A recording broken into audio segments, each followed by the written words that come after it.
good morning mga kapatid. Andito kami ngayon sa Navy sa Port Bonifacio, Taguig City. Meron kami gaganap na advancement, regional advancement ng Boy Scout of the Philippines.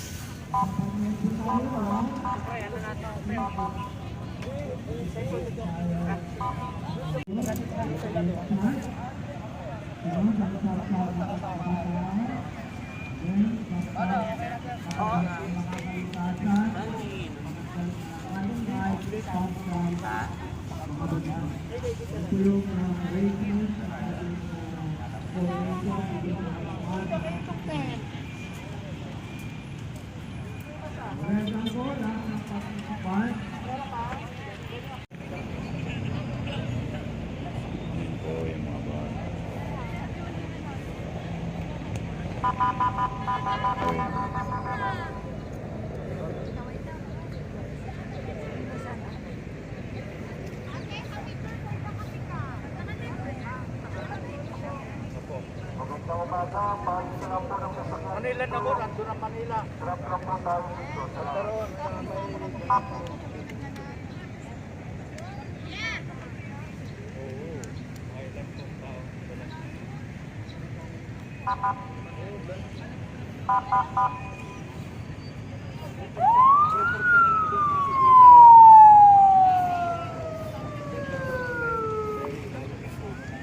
Pero ito, atin na po. Pinakuha na namin. So nasa loob yan ng white flag. Kasi white flag atin yan. Sir, Ano po yung basta bakante? Oo, basta bakante pwede na kayo pumasok doon dyan. Gawa nang may mga nadating ngayon sa amin, wala akong makita ko. Basta bakante sir doon, maluwag pa doon eh. Ito bakante pa. So, dito sir, wala pang magpusto.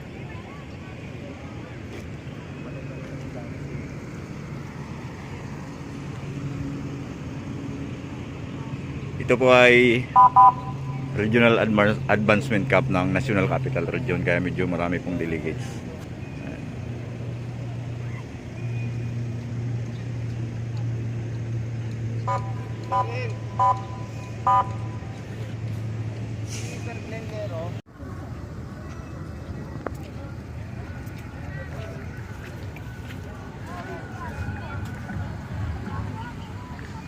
Yan, patuloy pong dumadating ating mga Boy Scout of the Philippines galing sa iba't ibang council ng buong NCR po. Tayo nakakabili po ng Taguig Asset po. Sa ano po? Sa atin. Hindi, wala pa po tayo pala. Ayun, pero meron lang tayo yung sa ano, sa staff lang kami. Ay, hindi pala dito. Dito pa kami. Wala pa sir, hindi pa tayo na. Ito sinasabi ko. Ito, kay Sir Rex. Okay. Oo. Meron, or kay Ma'am Kinley para sure na direct na. Bibilan ko din yung mga bata na mistake. Meron tayo nga ito, Taguig. Meron magandang umaga po, pagkatapos po mag-drop, paalis na lang po lang sa takwaw.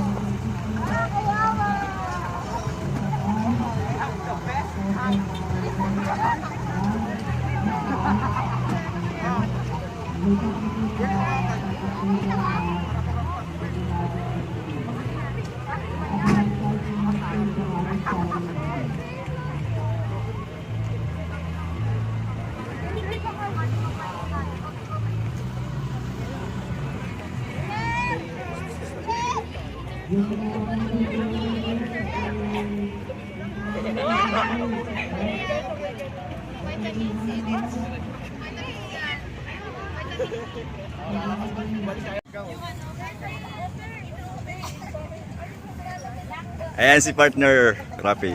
Good morning po. All around. Tayo sa regional advancement ng Boy Scouts sa Philippine Navy sa Port Bonifacio. So, ayan. samahan niyo po kami ni sirglenntv. Salamat sir, salamat. Sa activity na.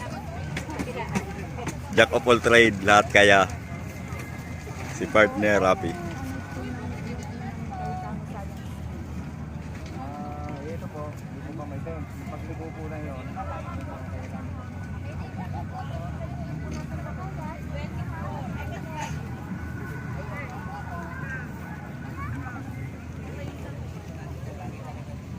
Okay, saan na yung Boy Scouts?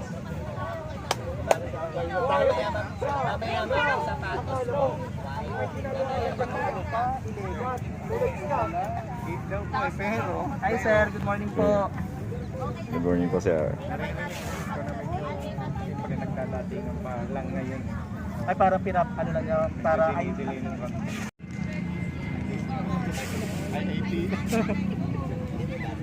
sarili.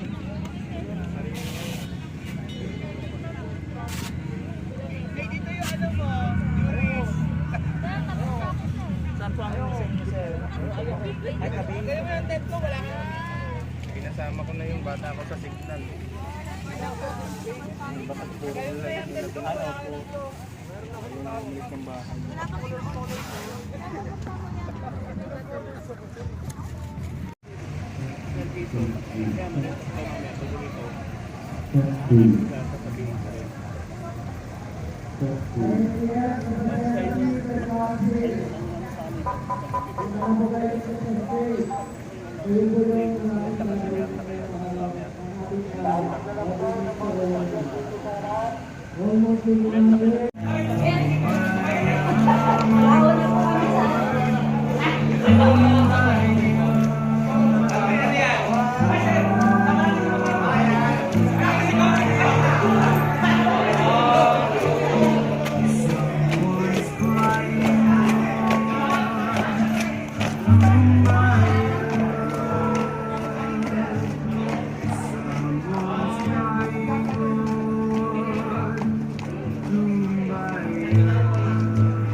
Again, announcement, lahat ng council flag ay dali nyo na dito sa stage, no? Para may kabit na sa flagpole. Ang nandito pa lang ay Taguig Council at saka Muntinlupa Council.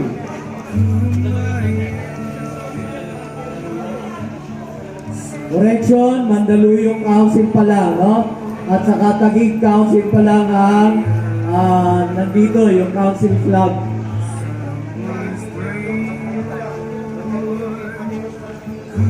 Okay, attention, IATF, representative per council.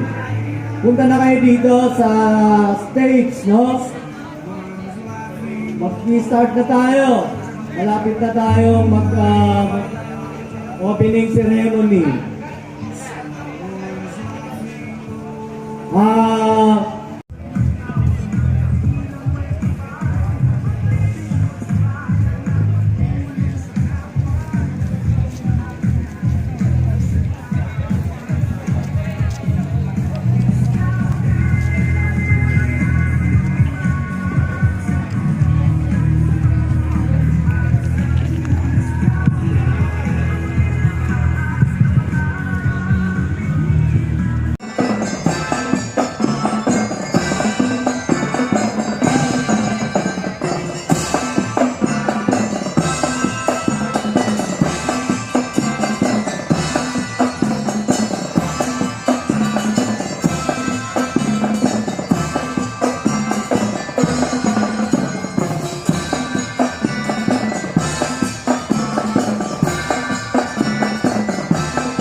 Sige, dalhin kong boy scout doon. Sir, ano? Sir, pwede mag-ready ka na lang doon ng extra space. Ididikit ko. Opo, ma'am. Nagpingat, malapit doon sa grassy area. Tingnan niyo yung pila ng nabota at saka ng Mandaluyong.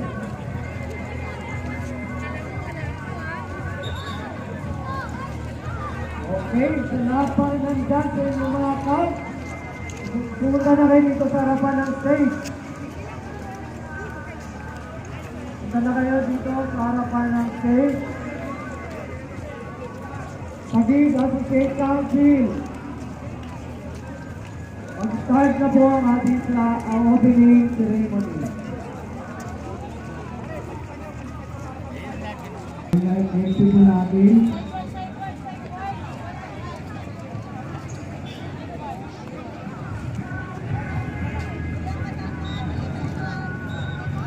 Mahirap pumito ngayon, sir. Naka-face mask eh.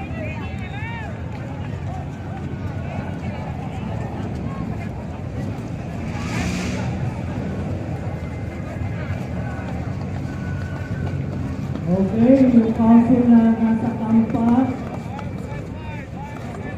Mag-report na kayo dito sa harapan ng stage. Kayo na lang ang hinihintay.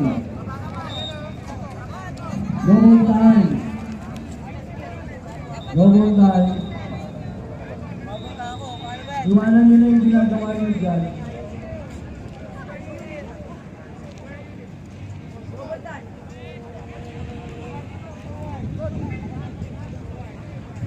Sawang pagtulong at sa suportang ibinibigay nila para sa kabataan sa pamagitan ng Scouting. Today, as we mark this historic occasion of opening the very first NCR Advancement Camp, I wish to share with you a reflection from our founder, Lord David Powell, about his view on Scout advancement. And I quote, "A scout who has earned the highest rank is one who has thoroughly trained himself in scoutcraft, places the training at the disposal of the community for public service." End quote. And so, my dear scouts, always remember that your ultimate goal is not just earning the highest rank, but also to consider your scout advancement as part of your training in scouting towards citizenship, character building, and skills for self-reliance. Earning all your merit badges and acquiring all the skills would mean nothing if you keep it to yourselves. As mentioned by our founder, place the training at the disposal of the community for public service. You need to be more active in serving your community. Being the national president of the largest educational youth movement in the Philippines, I'm trying to keep up with your generation and the trends in our society nowadays. I feel proud. Thank you, everyone.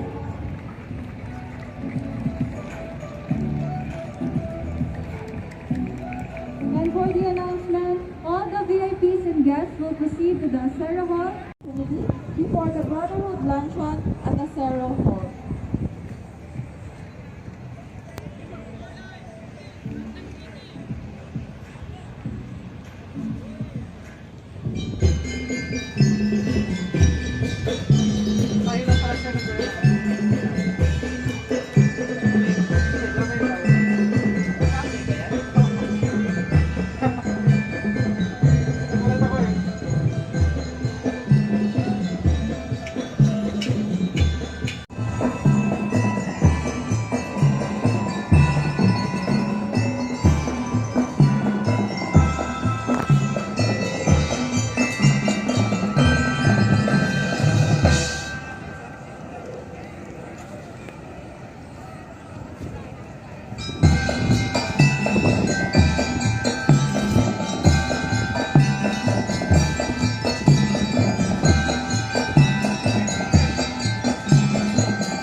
feels like a test that I fail so